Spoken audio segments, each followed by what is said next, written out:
Баршаңызға сәлем, менің YouTube каналыма қош келдіңіздер. Бүгінгі видеомда фасоль салынған қалташамен сабақ үстінде қалай жұмыс жасаймыз, сол туралы айтатын боламын.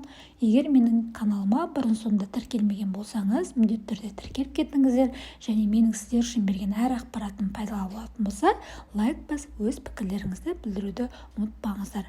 Видеода көріп отырғандарыңыздай қалташаның екі түрі бар: кішкентай қалташа және үлкен қалташа. Кішкентай қалташаны төменгі класстың оқушыларына пайдалануға болады, ал үлкен қалташаны жоғары класстың оқушыларына арнауға болады.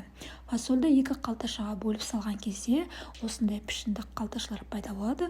Оның аузын жақсылап байлап, сабақтың әрбір кезеңіне пайдалана бересіз. Үй тапсырмасын сұраған кезде, сабақты бекіту кезінде немесе қандай да бір жауап алғыңыз келсе, осы қалташаны оқушыларға лақтыру арқылы өзіңіздің сұрағыңызға жауап аласыз.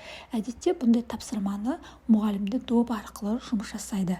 Бірақ бұл қалташаның доптан айырмашылығы ұшып кетпейді, оқушының қолына дәл барады, және осы қалташаның ішіндегі фасоль оқушының саусағының, қолының моторикасын жақсы дамытады. Және қалташаңызды осындай тәріздес етіп әсемдеп қоюға болады. Оқушыларға бұндай әдемілік сабаққа деген ынтасын, жігерін артады. Алдағы уақытта осы менің видеомдағы ақпаратты сабақтарыңызға пайдаланып көріңіздер, өздеріңізге және оқушыларыңызға ұнайтын болады. Ақпарат пайдалы болған болса, лайк басып өз пікірлеріңізді білдіріп кетіңіздер.